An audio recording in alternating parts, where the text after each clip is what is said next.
November 19th. May I have a roll call, please? David Randolph. Here. John Brown. Here. Leon Davis. Scott West. Craig Bauman. Here. Travis Fulkerson. Here. Carol Menden. Here. I hear a request to approve the minutes from November 5th of 2020. So moved. Second.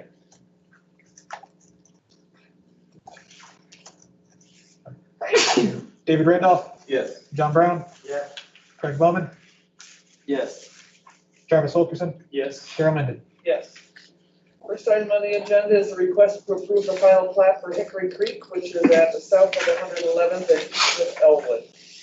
Marcel? Thank you, Madam Chairwoman. This is Hickory Creek final plat. It was brought to you all some time ago. And at this time, they're asking for an amendment to the PUD, and this is specifically regarding the sign and also approval of the final plat. I'm actually very excited about the changes they've made in this plat. They did end up losing a lot, but I think that the community gained far more.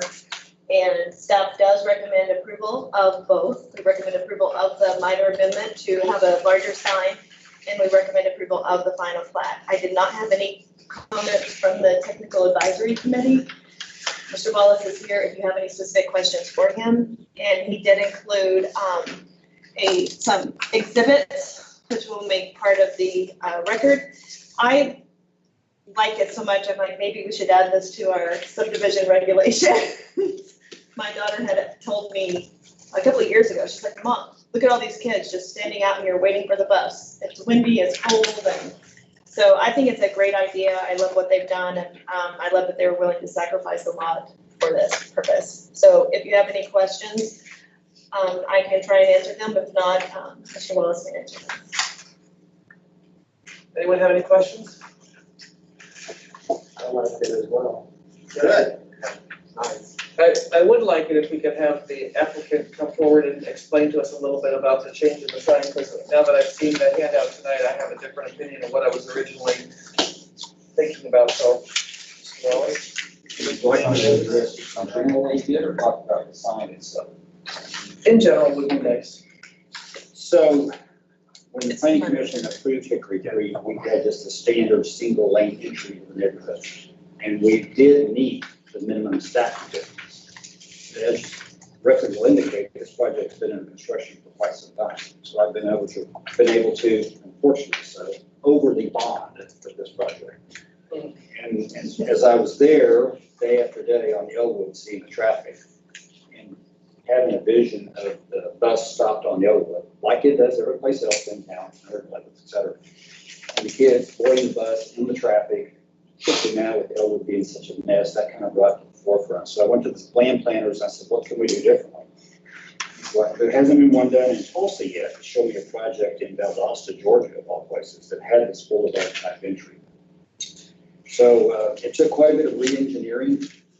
You're going to have just what you see as the right hand, which is the south entry. But in order to have the bus loop or the landscaper pulling the trailer beam, and to be sure we had no stacking out onto Elwood, we had a secondary exit to the north or the left hand, which meant we were 4 inches too close to an 18-inch high-pressure gas line, Phillips 66. So we had to redesign, and recently we had to go down and pour a concrete slab to encapsulate that gas line so we could build over it. But the net result is we now will never have a stacking issue, because the keypad is located such that when you get to the place where you can turn left, if you don't know the code, obviously you can exit left and continue on out. And the bus stop will be exactly where you see it. So yes, we did lose a lot. We're going to incur significantly more in landscaping and paving, et cetera. But the finished product's going to, like you said, Marcel, I think it's going to really come maybe set. Not that everybody has to do that, but a benchmark of what can be done. The sign, the size of the sign, 8 by 15 sounds huge. That could show a little taller than me, twice my height. And in scale, if you look at it, it's a scale that's up in that little cluster of blue apple cedars. So we may not go that large. That's the size the landscape architect feels should be there to keep in scale with the entry. If we had one little entry, one little street, and 3 trees, the sign would be intimidating. But I think in scale it will fit well. And we might decide to scale it back a little bit, but wanted to have your approval for that size if in fact that's how we go. So that's how we got to where we are. I think we made a significantly better entry than what was in our original plan. And I'm hoping that our citizens like it so far based on the responses. I don't even have a construction sign up there yet, but we've got about 30 some odd people who have asked to buy lots already. And I'm here to answer any questions you got about the plat, about the covenants. PUD, of course, is what you wanted. And the restricted covenants are in line with Bellwood Park, Oak Ridge, and Brookwood Jenks, all of which I've done across the street from this project. I assume you guys know what it is across the street from Perry Ranch. So thank you for your time, and I'm here to field any other questions you might have. Any other questions for Mr. Wells? We hope to start house construction in March. We have a good number for otherwise. Okay, thank you. Any other questions or comments? I've got just a few comments. One, I think this is a more useful design, so I'd like to see more things like this going forward. I think Marcia made the comment too. I just think there's going to be a lot more curbside service going forward, not just school buses and that sort of thing. So I think all of us look, well, I think for myself, look favorably on these sorts of accommodations, and also just setting back the school bus from the main road, I think increases safety. It seems like school buses are just a magnet for problems with kids, so I like that a lot. As far as the sign goes, I don't have an issue with it, but and maybe others can answer. I don't know if there's been other requests for larger signs that have been considered and not approved. I just don't want to treat us unfairly, or maybe we would think this might be an okay size going forward with a similar setup. I just want to make sure we're even-handed in how we think about it. Marcia, do you have any input on kind of apparel?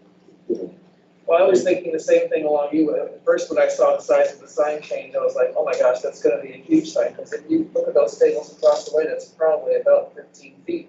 That sounded very huge. But then when I saw Mike coming in here and I asked him about it, the way that it looks and it's designed in here, it looks like it's gonna flow in a whole lot better, and with all the landscaping around it, I'm okay with it. And he's also said that if it's not necessary to be that big, if they do it smaller, then they would do that. I don't think they want to have a huge looking sign out there, but I was okay. I didn't like it beforehand, but I'm okay with it seeing the way that it's designed to lay out this way.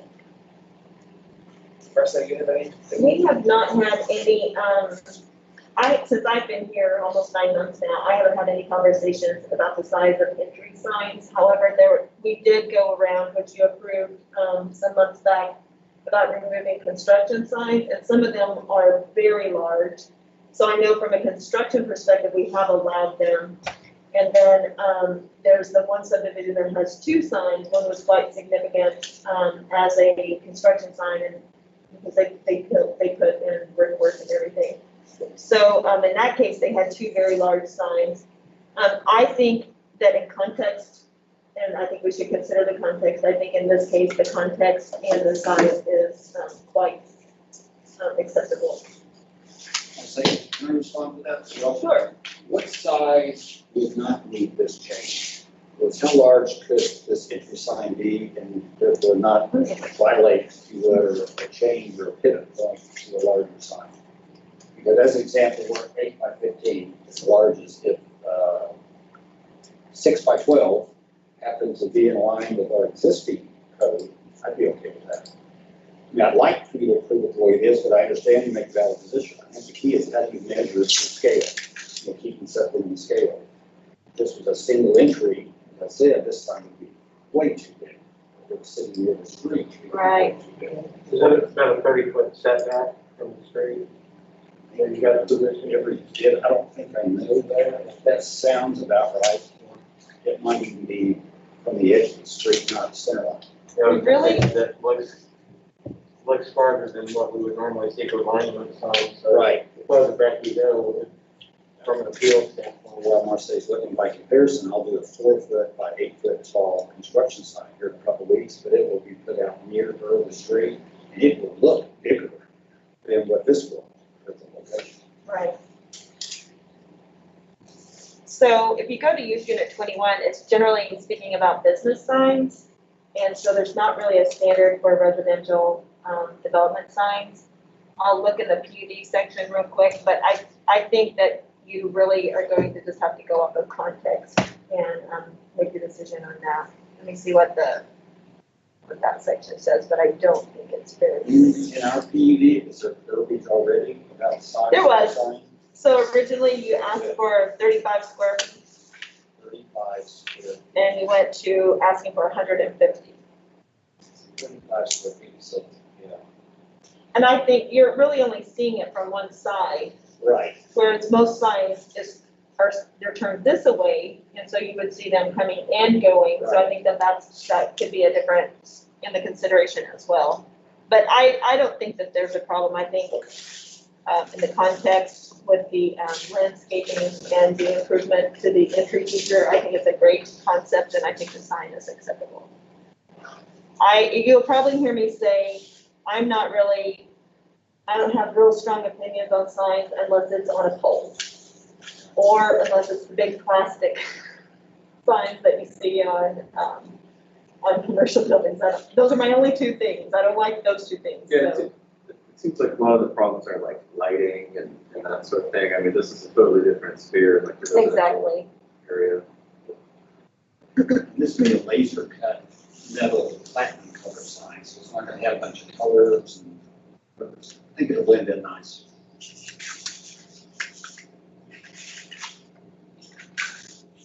Okay, can I hear a motion?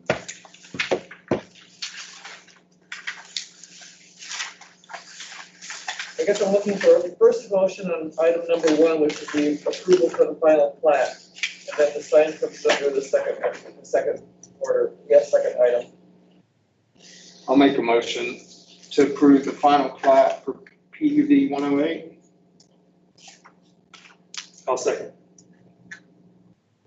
David Randolph, Yes. John Brown, Yes. Craig Bowman, Yes. Travis Wilkerson, Yes. Carol Menden. Yes. And now do I hear a request to approve the minor amendment for the sign display? I'll move to approve the minor amendment to the sign display in PUD 108. I'll second it. David Randolph, Yes. John Brown, Yep. Craig Bowman, Yes. Travis Wilkerson, Yes. Carol Menden. Yes.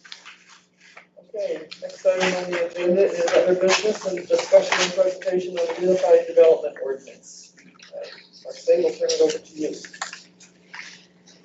Thank you all for going through this process. We've adopted the comprehensive plan, and now we're looking at the Unified Development Ordinance. And this is where we will eventually talk about how big should a residential development sign be, and maybe we should think about getting access and shelter for our students. But in the meantime, tonight is specifically the reports and findings that Council Levine has prepared for you. And then also they're going to present basically the process for moving forward in the Unified Development Ordinance. We have, we have Jackie Wells on the line and Josh Coons, both from House of Levine. They've been outstanding to work with. I've really enjoyed this process to date, and I look forward to all the steps. Welcome, Jackie. Welcome, Josh. Good evening, everybody.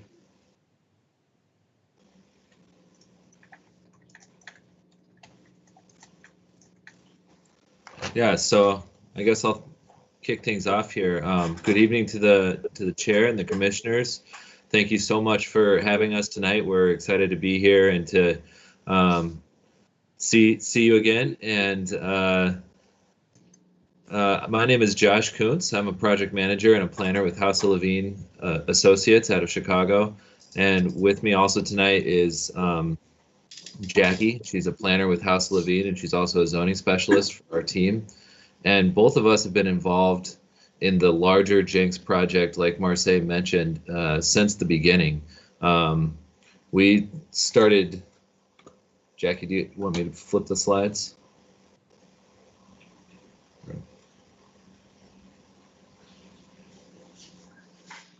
Okay, sorry about that. Yeah.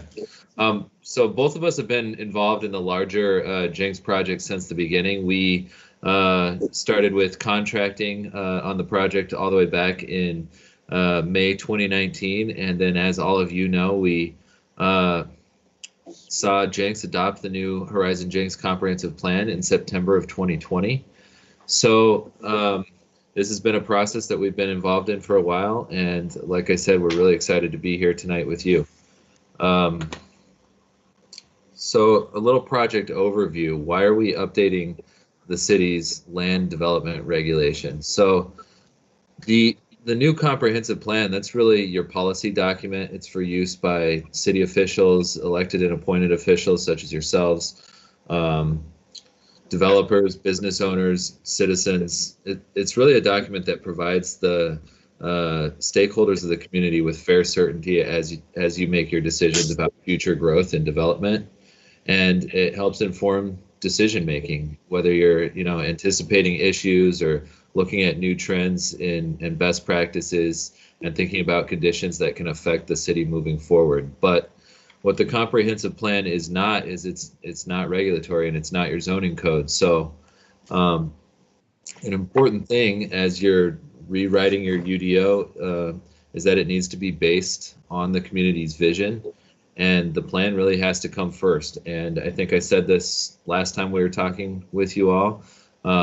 That's how the project is organized for Jenks, and it's really a good way to do it. So we see that the zoning code and the UDO should really fit with the plan and should be used as one of the key tools to implement your comprehensive plan. You could almost say that the UDO is like a volume 2 to the comprehensive plan. Moving on to the update process.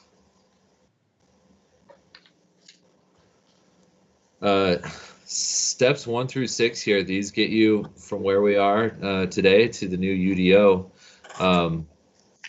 Project initiation and public engagement, this is ongoing, and throughout this process, there's going to be touch points with this body and also with key stakeholders throughout the project. Step 2, we get to the assessment and framework. This is complete. This is what we're here today to discuss. Really, this is about what needs to be improved in the current code and how it should be arranged. Looking at the strengths and weaknesses of your existing codes, how well they do or do not support the recommendations of the comprehensive plan. And we took a chapter by chapter and section by section review to figure out where the existing regulations and your standards, your procedures, and all the other requirements may or may not be problematic. And this is all measured against our knowledge from the comprehensive plan experience of your community's aspirations, and then our property investment and community character and sense of place. So there's a lot that rolls into this step. We take a look at your codes and ordinances. Step 3, that's the next step here, that's in green.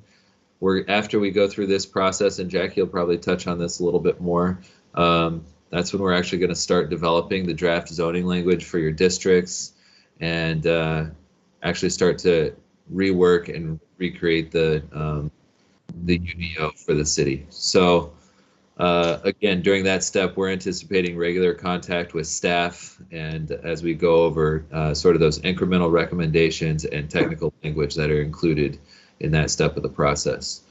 I'm gonna step aside and let Jackie take it away from here. So I'll be on the line for questions and any sort of feedback, but Jackie, want to take it from there?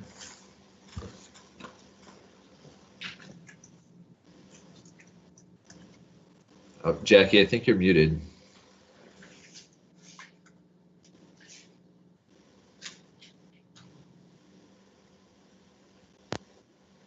There it is. You able to hear me now? Yep. Awesome. All right. I'm sorry about that.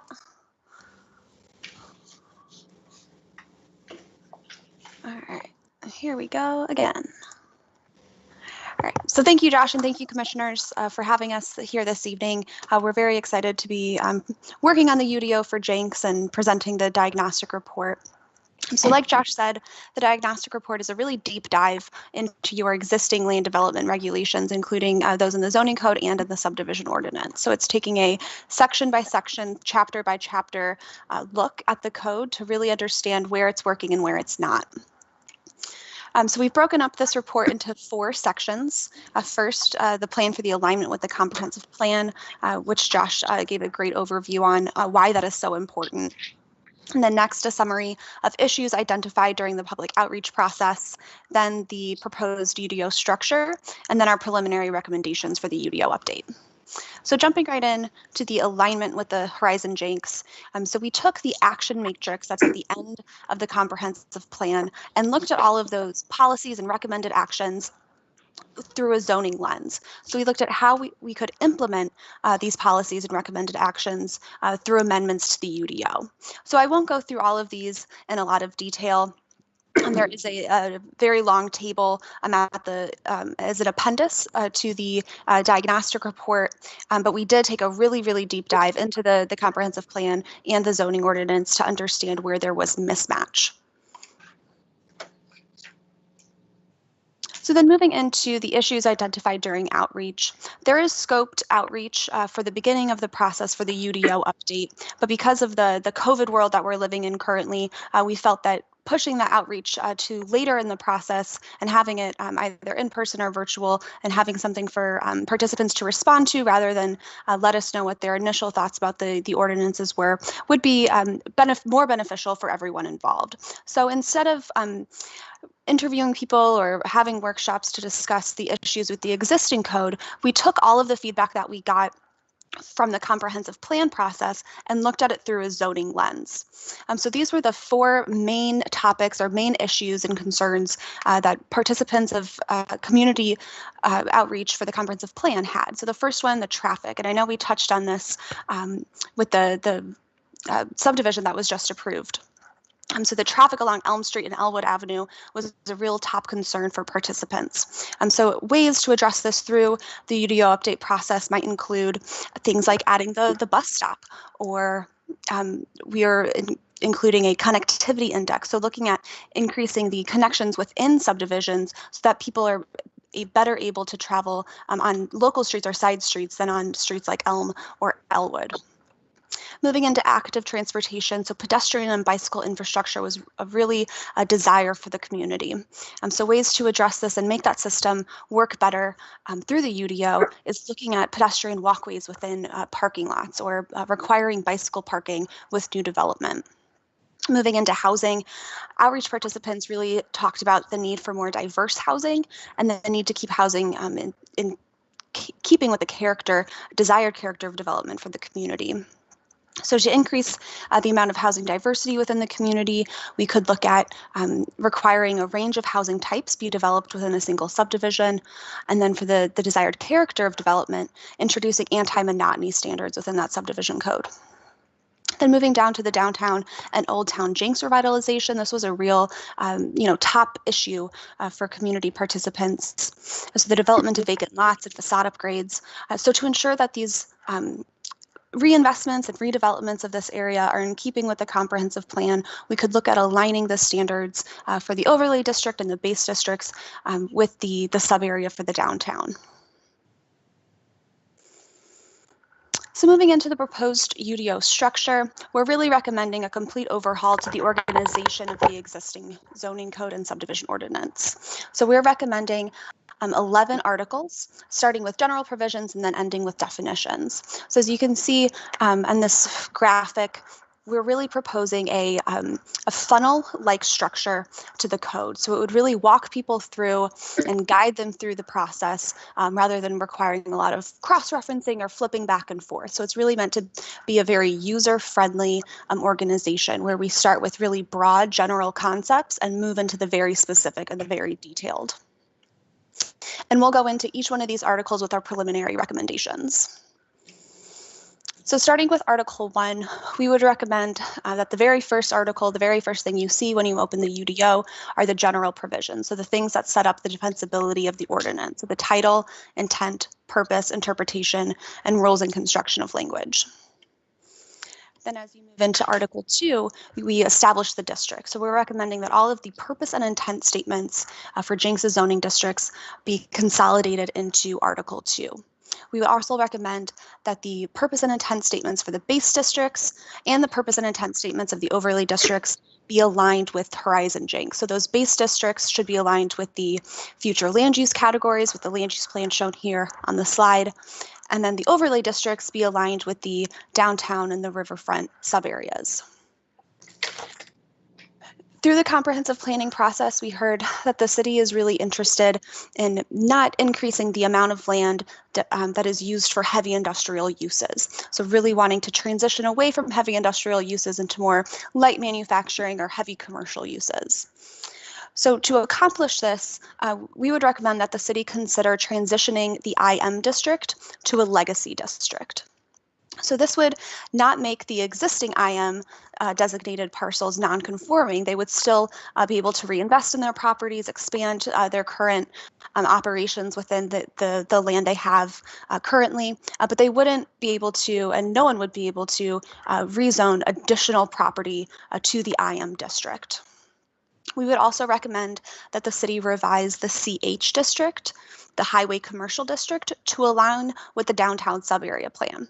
So I know that sounds pretty contradictory to have the highway commercial district be aligned with the downtown sub-area, but really the majority of the parcels that are designated as the CH district are in the downtown.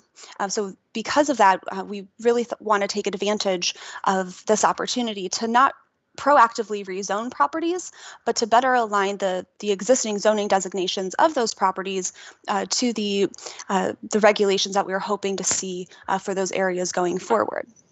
So as new development and reinvestment occurs in the downtown, we would encourage the city to encourage those property owners to rezone to the CH district to eventually have all of the downtown be governed by the same district. So that would allow that special theme overlay district to be eliminated over time.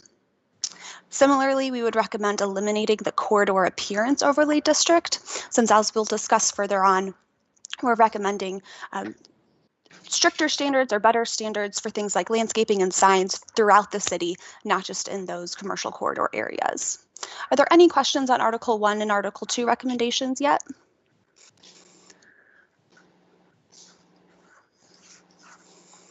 Hearing none, I'll move right on to Article 3, the base district specific standards. So we're recommending first and foremost that the use units included in Chapter 10 be consolidated into one table of permitted, specific, and special exception uses.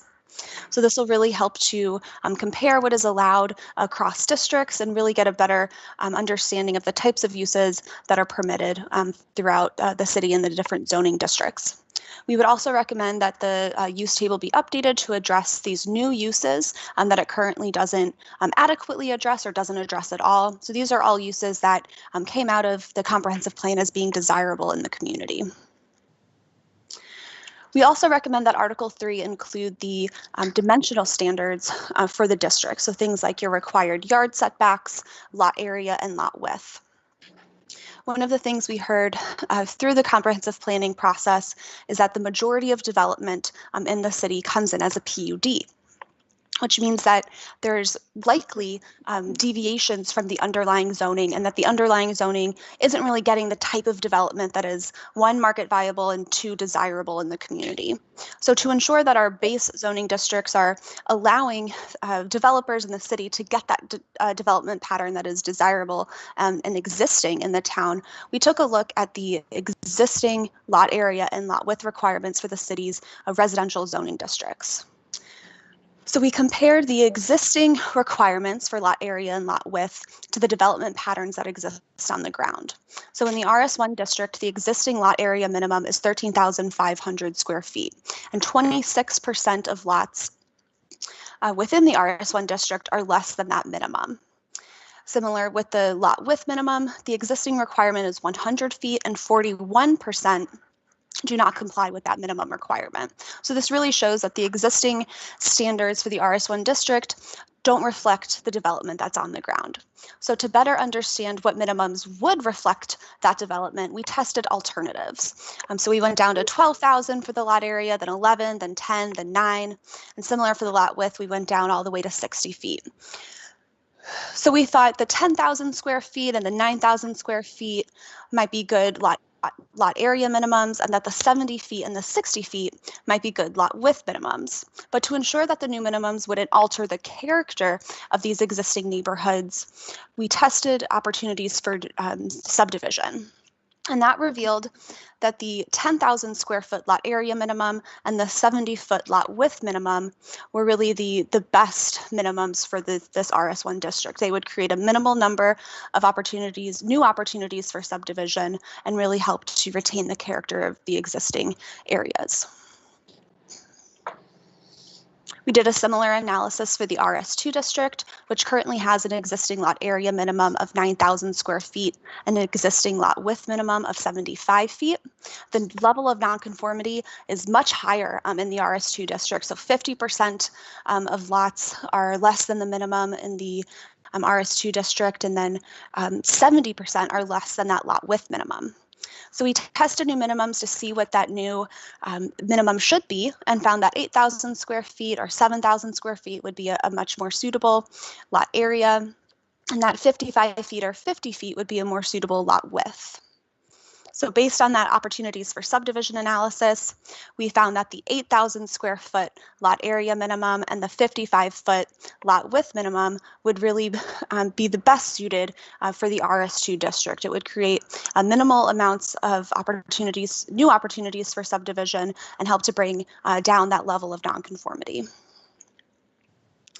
Moving into the RS3 district, the existing lot area minimum is 6,900 square feet, and that has a 19% level of nonconformity.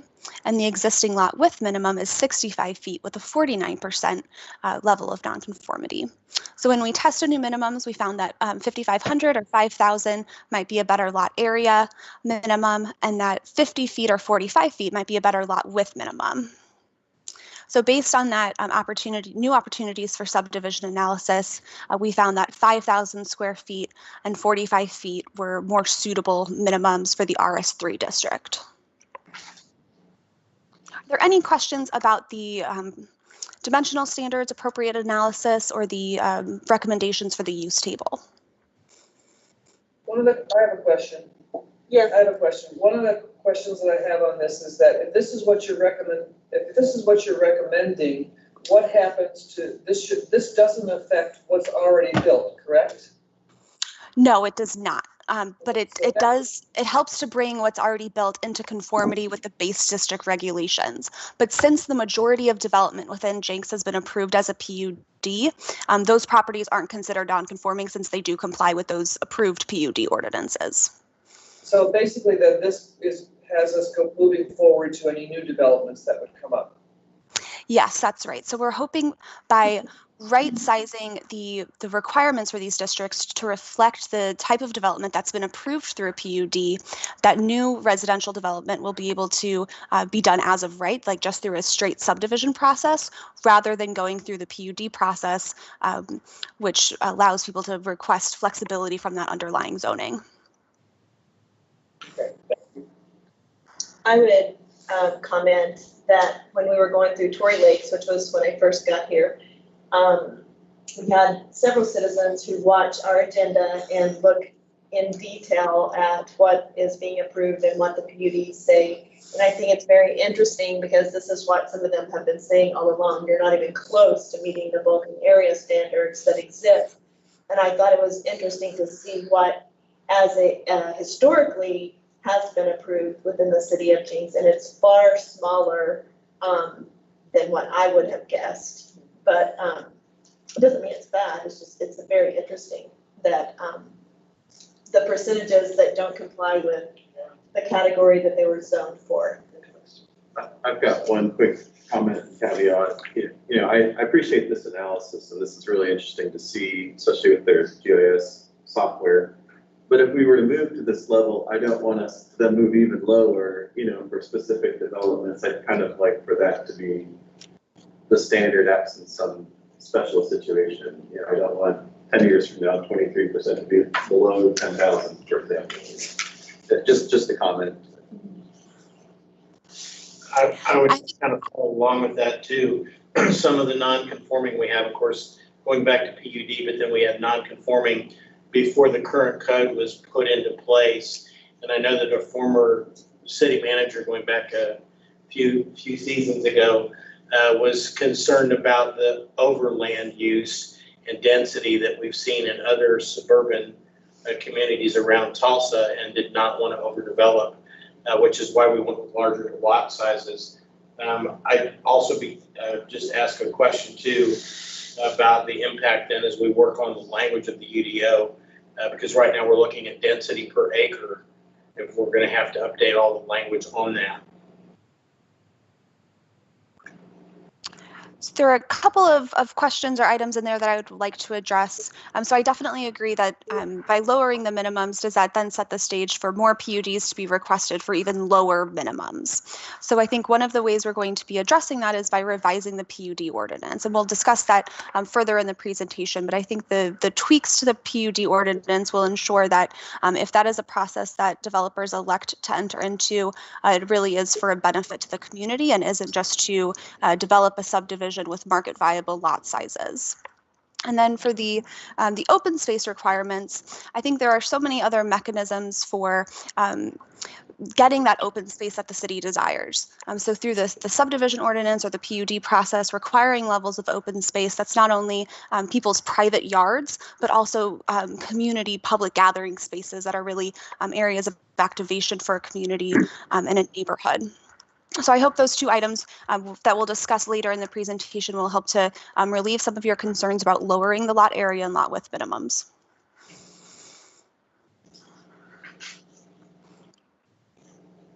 Just one other quick comment too on the RS3 revisions. I noticed that there were only three, I believe it was 3 parcels that were identified by going to the lowest level at the 5,000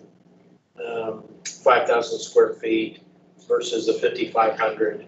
I'm sorry, 13 were identified at 5,003 at 5,500. And the additional concerns I had was, again, making sure that we've, on those lot sizes, the livable space that would be remaining on the lots, as well as thinking about parking, and then not doing away with our current standards on curbs and walkways and those types of issues.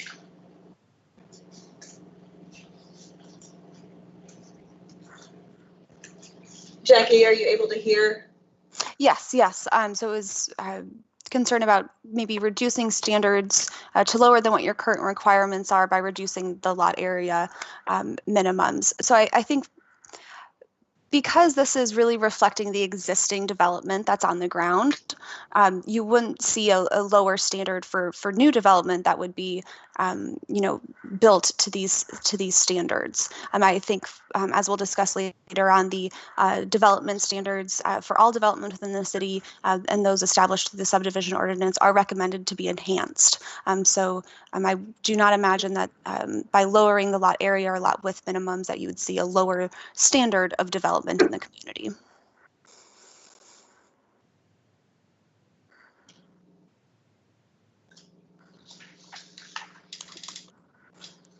All right, if there are no more questions about Article 3, the base district specific standards, we can move in to Article 4, the overlay district specific standards. So we're recommending that all of the standards for the overlay districts be consolidated here, including those for the special theme and the riverfront or boardwalk overlay districts.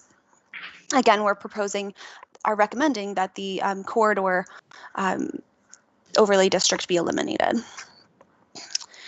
So similar to the base district specific standards, we're recommending that a table of permitted specific and special exception uses be established, and those permitted uses within the overlay districts be aligned with the appropriate uses identified in the sub-area plans. We're also recommending that the bulk and areas requirements table for the overlay districts be established here, and that those requirements be aligned with the CH district bulk area requirements for the special theme overlay. So again, those two districts work hand in hand with one another. And then for the riverfront and boardwalk overlay district, really allowing some flexibility within those dimensional standards to accommodate the range of uses and development patterns identified as desirable within that sub-area plan. Any questions or concerns about Article 4, the overlay district? Actually, let me hold this till use specific standards for Article 5. Go ahead, sorry. Okay, no problem at all. All right, so moving into Article 5, use-specific standards. So these would be all of those use conditions that are currently established through Chapter 10.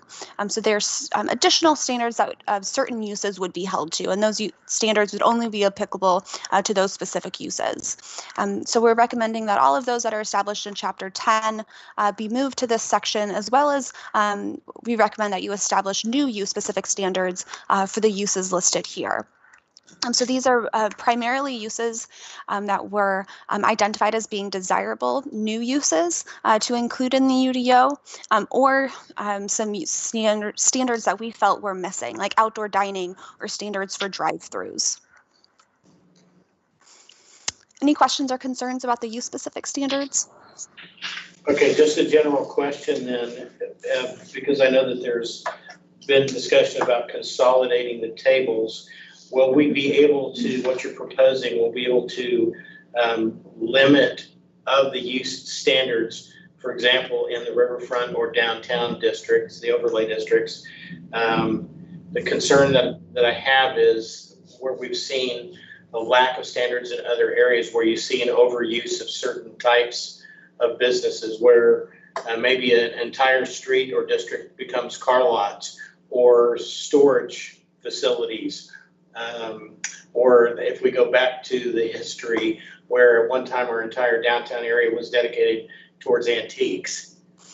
So being able to see some diversity, you've specified the standards for non-monotony standards in development on residential.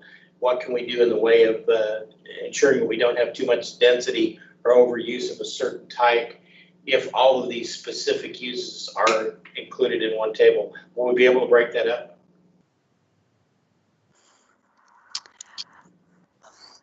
I don't know if I'm fully understanding the question, so let me rephrase it and let me know if it's really what you're asking. Okay. So it sounds like there may be some concern that by removing the conditions for uses from the use units chapter, really separating out the permitted uses into one table and then having those use conditions within a separate article, there would be a disconnect between what those uses are and then what the conditions that are placed on those uses. Yes, and again, let me just give you a specific example. If we're looking at utilizing the downtown for connecting retail traffic and foot traffic into the adjacent surrounding community, and pedestrian use and upgrading the facades and those types of issues, if we were to load the downtown street with used car dealerships, those take up a lot of space for inventory, and really from a retail standpoint, that has a negative impact on tax revenue versus what we would see typically if that same amount of space were dedicated to retail. So again, the question is, with all of these use-specific standards in a table, are we going to be able to be more restrictive specifically for downtown and riverfront? Yes, so in the use table that would be included, I believe, in Article 3, we'll definitely be taking a really concise look at what uses are permitted within the different districts. So what is desirable within the downtown? What's currently permitted in the CH district that governs the majority of downtown? Are used car dealerships permitted? Is that a use we want to see? If not, and the direction of the comprehensive plan was that is not a use we would want to see in the downtown, then we can revise that and say that use is no longer permitted, or it's a special exception use, and they have to go through some sort of process with a public hearing to ensure that is an appropriate use for the downtown. So we will definitely be taking a really close look at what is permitted and how it's permitted, how those uses are permitted within all the different districts of the community. And then these use-specific standards are a way to ensure that if something is a permitted use or a special exception use, it has standards in place that ensure that the development, the appearance of the development, the function of the development is really what the city wants. So even if it's a permitted use in the downtown, it's going to have all of these standards that apply to it, like food trucks, for example. They'll have really clear regulations as to how those are able to function within the downtown so that they are compatible in that area. Thank you. Just a reminder, you'll be able to see the draft and we'll go through it in much detail. I'll need all of you individually, and then as a group, we'll need to go through it multiple times and think through it. Is this something we want to allow? Is this not? Is it okay? And then, the city attorney will need to look at it as well to make sure that we're not discriminating, and that we are not pulling ourselves into a lawsuit. So anyway, it'll be easier, I think. This is just concept. Did you have a question? This is just conceptual, like the direction we're going, but it's hard to imagine when you haven't seen the document. Yeah, definitely agree, Marcia. It can be hard to really understand how things are going to be organized or permitted within the new UDO without seeing the actual language in front of you. So that's why we've included Plan Commission workshops after each big deliverable section, so that you all have an opportunity to review that language in detail. We can present to you sort of why we were revising things the way we were, and we can have dialogue and conversation about how to really refine that proposed language to really be what Jenks needs it to be. Jackie, just one other related quick question. Will you be providing, Household will be providing some recommendations on strategies that we may be able to implement as a city that will begin converting some of the legacy properties? If I think specifically in the downtown area, Ward 1, we've got 3 areas that, if we look at them, are really non-conforming to any of the existing standards that we have, and I doubt that anybody would like to see them remain in their current form. But getting those property owners that have, property rights on how they've set up their businesses, getting them to move to a new model, that's a big question of how do we do that? Yeah, and that's a great question. So we will definitely be updating and revising the city's enforcement standards within the UDO, and then we have some meetings planned between the planning department and the inspections department to ensure everyone's on the same page in terms of enforcement. So those meetings are upcoming, and they'll be ongoing as the document is drafted to ensure that really everyone's on the same page, and the UDO is that tool that you need, since enforcement of the regulations is really going to be the crux in realizing that redevelopment or the change in those uses, especially in the downtown.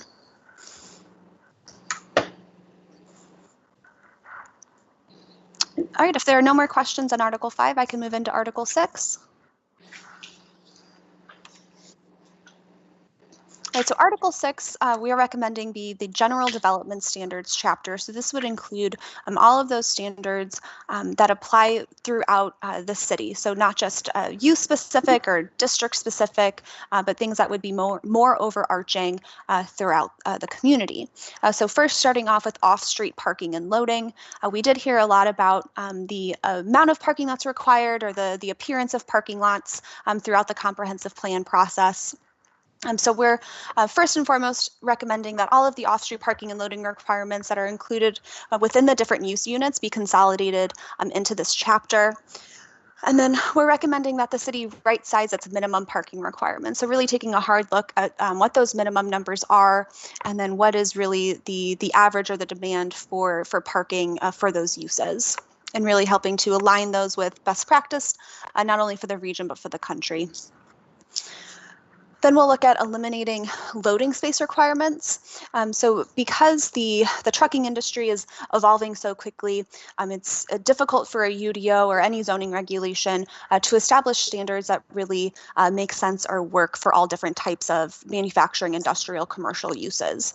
So really leaving that up to the discretion of the developer is seen as best practice, since loading spaces are really a concern for developers as well as for the city. So by establishing standards that ensure that there's adequate space for circulation, for turning movements, that it doesn't interfere with required parking or pedestrian areas. So restricting, where loading spaces could be located, but not dictating the amount of loading spaces that would be required based on the overall square footage of a building. We're also recommending that the city establish maximum parking requirements. So this would be applicable for usually larger size developments where they would prefer to make everything their parking lot rather than have additional landscaping or green area. So by establishing maximum parking requirements, you ensure that you're not overparked.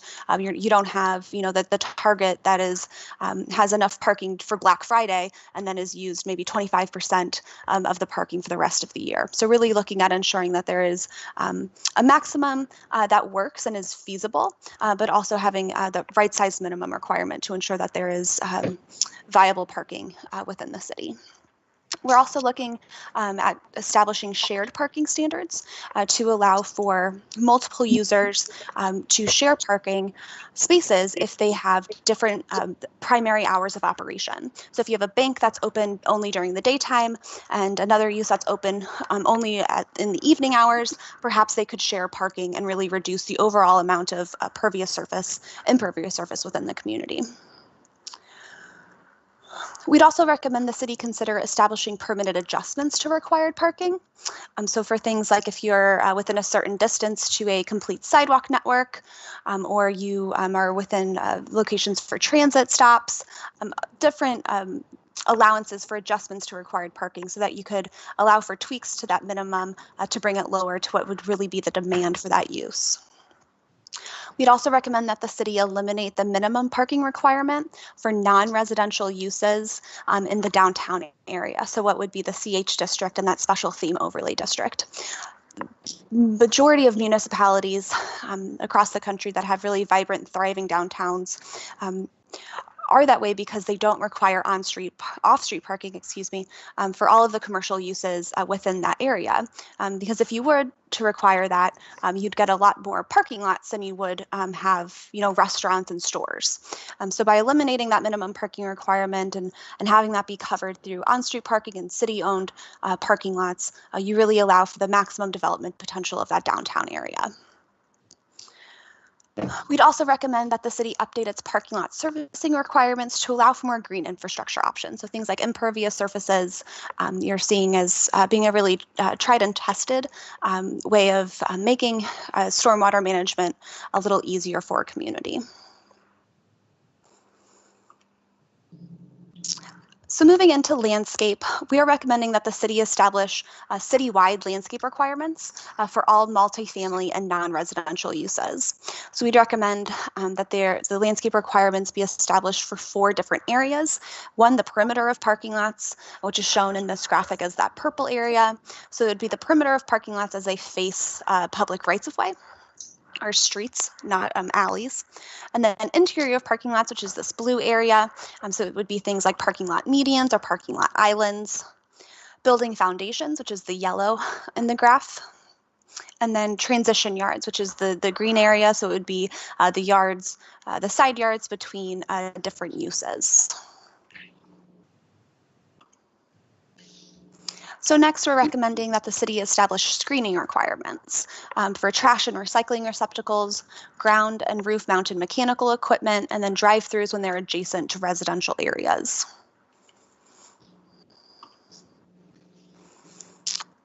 So next, we're recommending that the city update and establish new standards for fences within the community. So first, allowing for different standards for single-family uses versus multifamily and non-residential uses. Currently, all fences within the community are governed under the same regulations, and you see different needs and desires for uses in single-family areas as you would in multifamily or commercial areas. We'd also recommend that the city consider prohibiting undesirable fence materials like chain link in single-family front yards. So really trying to improve that appearance of residential areas from the public rights of way. Those fence materials are appropriate in rear yards and side yards, but really trying to improve that appearance of residential areas from the street.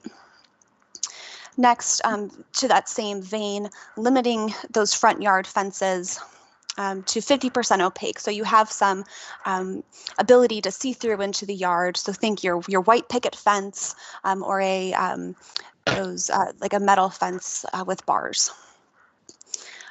We are also recommending that the city prohibit fences in the front yards of non-residential districts, except for your industrial districts. So that really helps your non-residential districts be a more pedestrian-friendly, inviting area, rather than really having fences that block views and transparency into those uses. And then last but not least, we'd recommend that the city establish fence maintenance requirements. Is there any questions or comments about Article 6, the general development standards? I had one question on the fencing. In the memo, on the second bullet point, you had listed limiting fences in front and exterior side yards, residential properties with a maximum height of 4 feet. So if somebody is on a corner lot that does not provide for privacy fence, let's say on the backyard or the side, is that what you're recommending, or is that a typo in the memo? No, that is correct. So it would be the yards facing the public right-of-way would have that requirement. A lot of communities will allow for relief from that 50% opaque requirement. So it doesn't have to be a white picket fence. It could be a fully opaque fence, but still having that lower height within the exterior side yard, just to ensure that as you're driving through a community, not all you see is just a bunch of fences. It really helps to make a community look more inviting and really is more pedestrian friendly. In every development, in every subdivision on the main artery street. Jackie, does this include subdivision screening that they put adjacent to the right-of-way? Like where it'll be maybe a half a mile of a particular screening wall for the subdivision? No, that would be addressed separately under the subdivision regulations, where it's, the screening for the entire subdivision. This would be much more applicable to the internal into a subdivision to ensure that, as the kids are walking to the bus stop, they're not just walking, against fences. They have a little more ability to see into the yards. The people in the houses can see the kids in the street, et cetera. It helps with that eyes on the street concept. But every house along Elm in Elwood that has a privacy fence in their backyard, where the yard is adjacent to Elm and Elwood, there's going to be privacy fences. And those are fences in the rear yard, so those would still be allowed to have that maximum height of 6 feet and be fully opaque. Okay, even though it's adjacent to it would be adjacent to be the exterior side yard. That was the language I was looking at, exterior side yards. I'd have to take a look at those specific instances. We definitely wouldn't want to prohibit someone from having a privacy fence in their rear yard, even if it faces a public right-of-way. I think it's primarily forward of the front face of the house. That would make sense.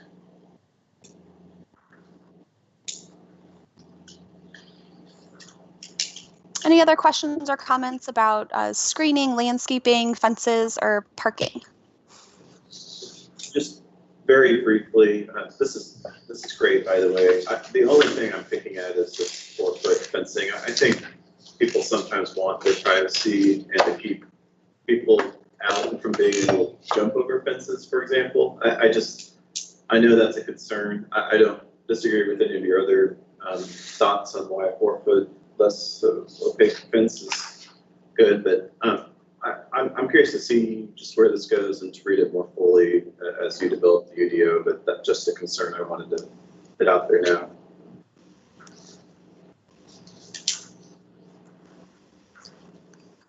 I think it's forward of the face of the house. Okay. Like So- as you look at the front of the house with the sides of the fences facing front, Right. apply that, yeah, see it. So, Anyways, See adverse impact on us. When K Place was widened and raised, and new storm sewers put in, we had 8-foot privacy fence on the north side of our house, which blocks the kitchen and dining room. And that 8-foot privacy fence went to a 3-foot no fence at all because of the elevation of the road. But if that's going to be a 4-foot fence, then there's no purpose in having a fence at all. yeah. We weren't the only ones negatively impacted, by the way.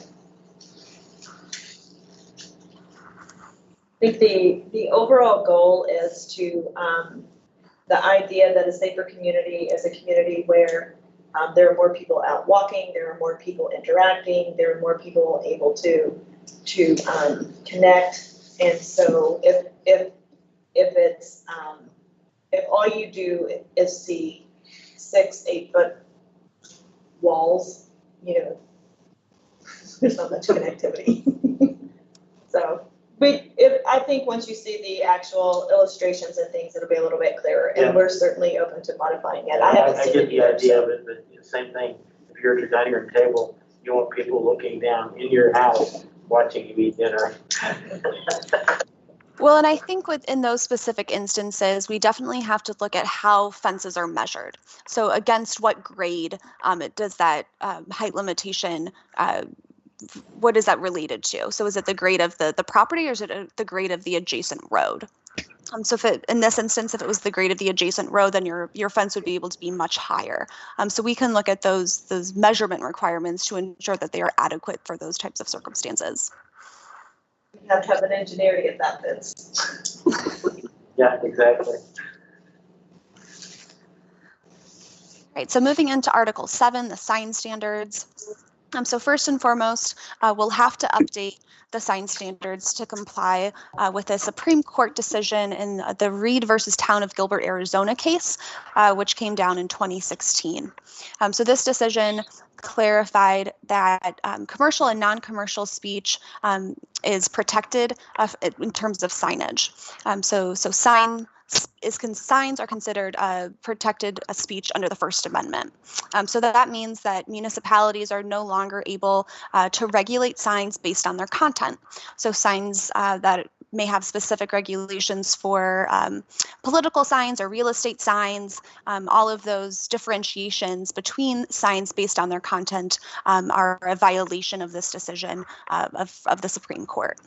So we'll have to take a really close look at all of the existing sign regulations and update those as necessary in order to comply with this decision, which is a pretty big one. And I think probably 80% of municipalities across the United States were impacted in having to take another look at their sign ordinances. So in addition to those content related revisions, we're also recommending that the city establish standards for electronic message boards. So this is a new technology, those LED signs that didn't exist when the sign ordinance was first drafted for the city. So really establishing standards to address this new technology to ensure that the style and the character of those signs and those messages are really in keeping with what the city wants. We'd also recommend that there's clarification on the language about how signs are measured. So really helping to paint some clear pictures on how signs are measured to ensure that signs, that developers and business owners are getting the amount of signage that they need and that is necessary, but ensuring that those are in keeping and in scale with the buildings or the lots on which they'll be located. We'd also recommend that the city establish a comprehensive signage plan option.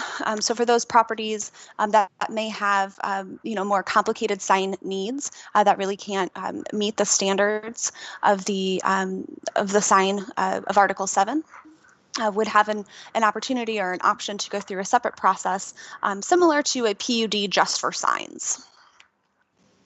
We'd also recommend that the city incentivize the use of individually affixed letters or raceways instead of box signs for wall signs, and doing this by allowing additional sign area if the individually affixed letters or raceways are used instead of the box signs. So this isn't a recommendation to prohibit box signs or cabinet signs, but really to incentivize the use of what would be considered a better looking or more aesthetically pleasing type of sign. We'd also recommend that the city establish standards for single tenant and multi-tenant monument signs. So currently the sign ordinance doesn't differentiate between different types of freestanding signs. So really taking a hard look at, what is the current regulation and how do we apply that for single tenant buildings and multi-tenant buildings. We'd also recommend that standards be established for on-site traffic directional signs. These are some of the only sign types that are still allowed to be content specific because they're for public health, safety, and welfare. So these are the signs that you see within a parking lot that direct traffic. They might say, drive through this way, one way this way, that really help with the on-site circulation. So we want to establish standards for those, as well as window signs. Currently, those aren't addressed in the code, so we want to establish some standards for how much of a storefront window can be covered in signs.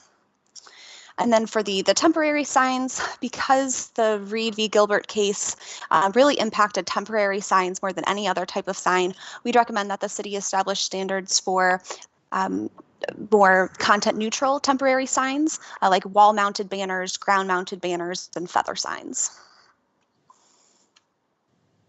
We would also recommend that the city prohibit billboards and off-premises signs when they don't front Highway 75 or Creek Turnpike, as well as polar pylon signs when they don't front Highway 75 or Creek Turnpike, as well as vehicle signs and outline lighting. So outline lighting is shown in this picture here. It's those LED kind of strip lights or that you may see highlighting windows or other architectural features for a commercial use. Any questions about the sign standards?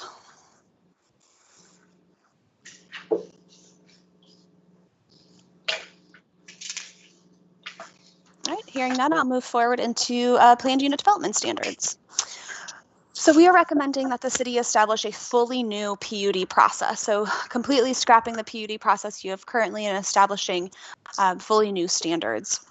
And we would recommend that these standards include triggers for the use.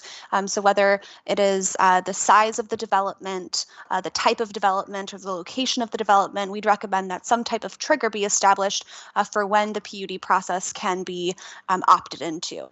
So when it may be chosen as the development process, not when it has to or must go through the process.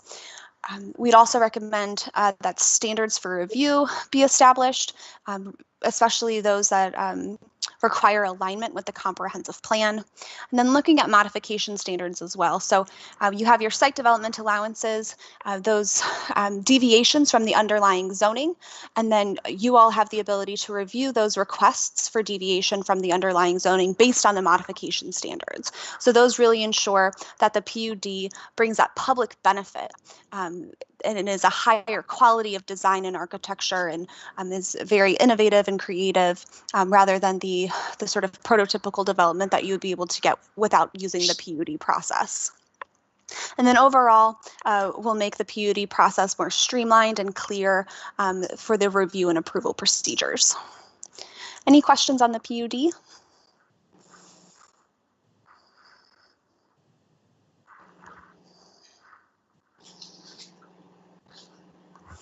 Hearing none, I'll move right into the subdivision standards. So we've heard that the subdivision standards could use a pretty good overhaul, but primarily looking at aligning these standards with the recommendations of the comprehensive plan to have more pedestrian-friendly, walkable neighborhoods, areas that are more connected, and have more gathering spaces. So looking at revising the block length maximum, which is currently 1,320 feet, to around 600 or 800 feet for those local roadways to ensure that these shorter blocks are more walkable and more pedestrian friendly. Next, we're recommending establishing a connectivity index minimum requirement. So this is something that I had mentioned earlier as a possible way of addressing the concerns of the residents about the walkability of Jenks. So a connectivity index measures the streets. So here in this graphic, they're shown as links, and the nodes, or the intersections, or the cul-de-sacs. So it takes the number of links versus the number of nodes, or the number of blocks versus the number of intersections, to come up with a number. So we would recommend that minimum requirement be 1.2 to ensure a minimal level of connectivity within subdivisions. So it's not a prohibition of cul-de-sacs in new subdivisions, but it would be a restriction of the amount of cul-de-sacs that could be included in a new subdivision. So not only does this help connectivity for pedestrians, for drivers, it also helps with public safety and having those police or fire vehicles connecting and getting through neighborhoods more efficiently.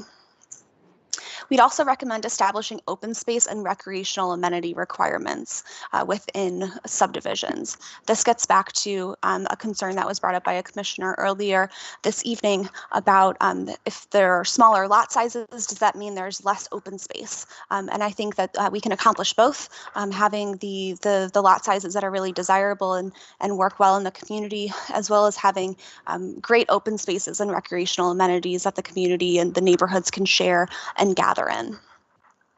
And then last but not least, to address the desire of the community to have more mixed residential areas, we'd recommend that the city establish mixed residential density requirements for subdivisions over a certain size. So for very large subdivisions, we'd recommend there be a requirement for maybe single-family detached houses with different lot sizes. So you have some larger lot single-family along with some smaller lot single-family, or maybe single-family detached as well as single-family attached. So you have some mix of townhomes and detached homes in a neighborhood, or even introducing maybe smaller scale multifamily in those areas as well. Any questions about the subdivision standards?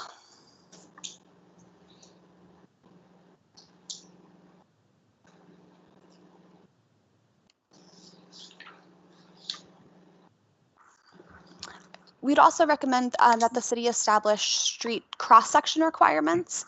So this would ensure that local roadways within subdivisions have a standard to be developed too. So whether that's sidewalks on both sides, parkways, street trees, there could be all these different components of cross sections and streets within subdivisions that are not currently addressed within the subdivision ordinance. Like we had discussed earlier, we'd recommend that the city establish anti-monotony standards for residential subdivisions, really to ensure that not every single home within a subdivision can look exactly the same. There has to be some level of deviation between each one. And finally, enhancing the street naming standards. This is something that really was a strong push for residents throughout the comprehensive plan process. We got lots of concerns and issues brought up about the number of streets within Jenks that are really pretty similarly named and that are, maybe across town from one another. I think we heard a story of a woman who was trying to take her daughter to a birthday party, and she went to a street that was Drive instead of Court, and it was across town, and then the daughter was late to the birthday party. So wanting to address that and ensuring that the street names within subdivisions really help to give it a sense of place and help to make those neighborhoods unique rather than just, another numbered street within the city. All right, so moving into Article 10, Administration and Enforcement. We'd recommend that this section include the existing sections of the code that address the responsible parties. So establishing, who the Planning Commission is, who the City Council is, who the Board of Appeals is, et cetera, as well as all of the procedures for the different application processes for the city, as well as the standards for administration and enforcement. So who's responsible for administering the code? How do they do that, and how do they enforce it? We'd also recommend that the application processes and procedures be aligned for the different processes that the city sees, so that there's a clear application process for not only the city to administer, but for applicants to get through. We'd also recommend that the city utilize tables and flowcharts like the one shown on the screen here to really help illustrate and make it pretty user-friendly what that process looks like and what people have in front of them if they're looking to submit an application with the city. We would also recommend that the city establish amendment procedures for specific use permits. So this was a specific request by staff and something that they've really seen as an issue with the existing code. Any questions or concerns with Article 10, administration and enforcement?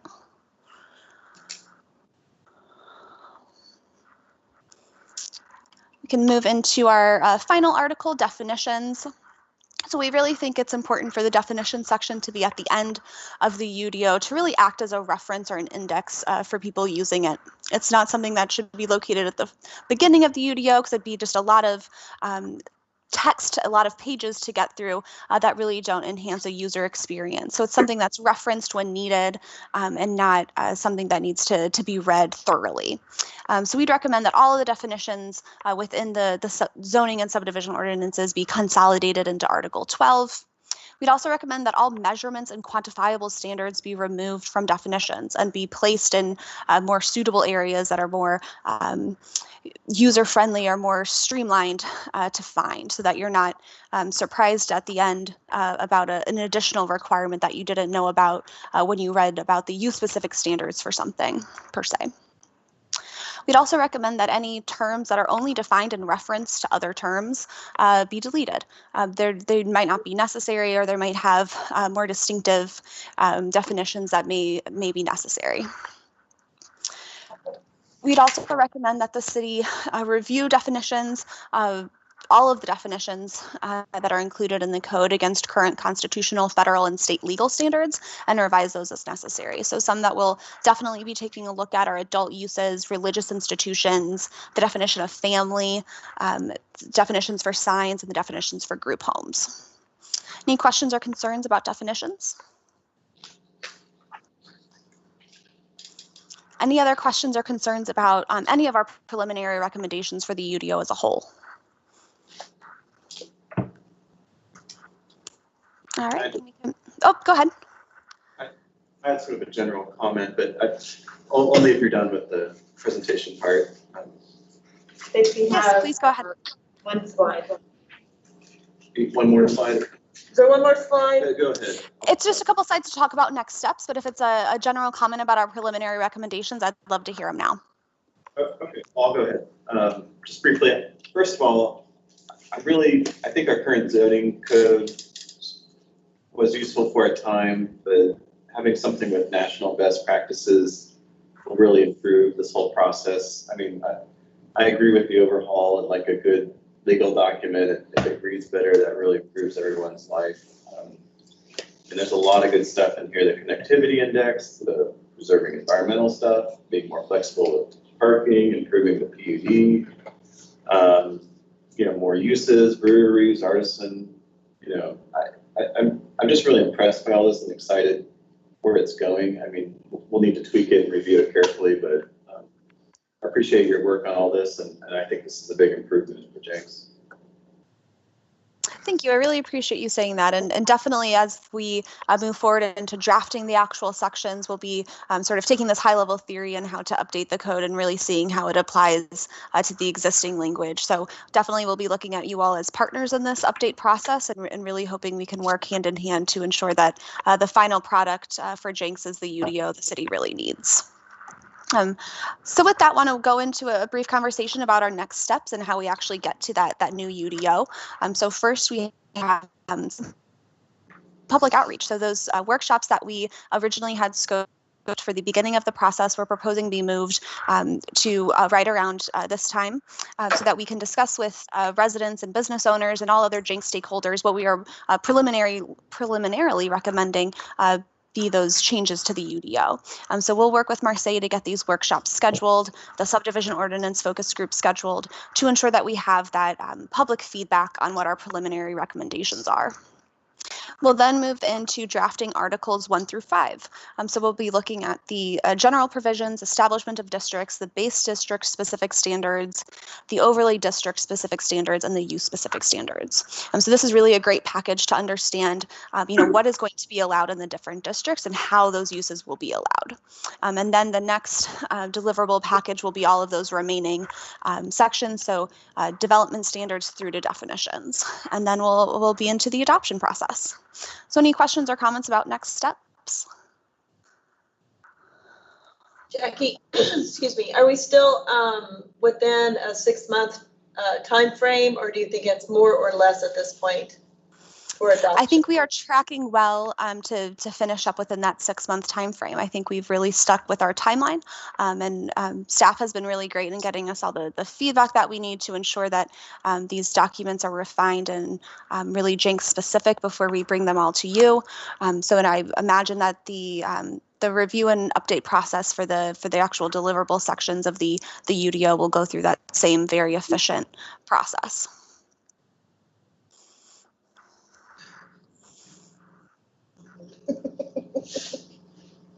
All right, with that, I thank you all so much for your time this evening and all of your feedback and your comments. It's really been great to hear all of that, and really will be good to incorporate within the memo to ensure that how we update the UDO is really what Jenks needs. So thank you all so much. Thank you, Jackie. Thank you. Thank you. Any other updates for us, can say? Just have a happy Thanksgiving. I think I'm going to ask Mr. Fulkerson if he would like to speak before we dismiss or whatever we do. Sure, yes, so I am submitting my resignation from the planning commission.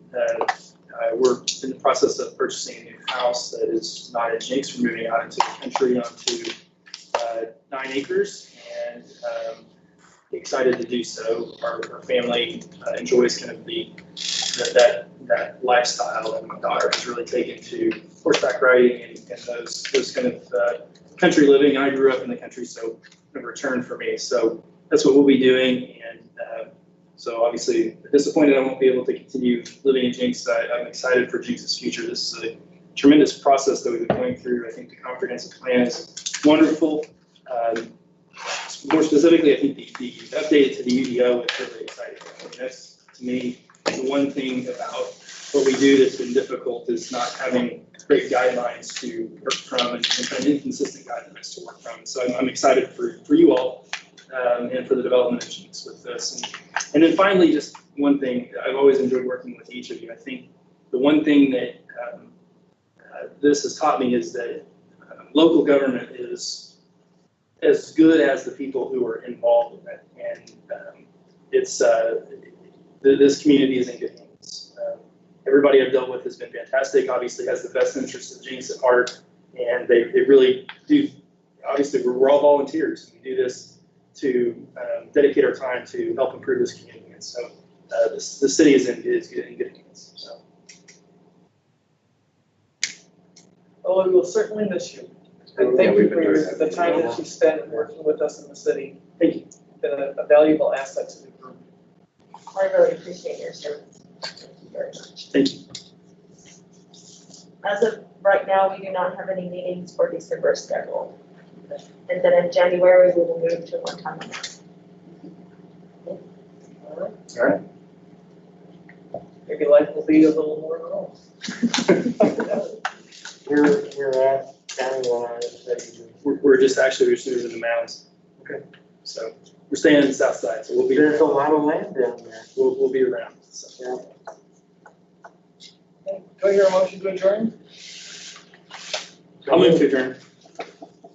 Second. Hi. So, thank you. Thank you so much. Have a great day. Yeah, finish. Guys, enjoy your trip. That sounds exciting.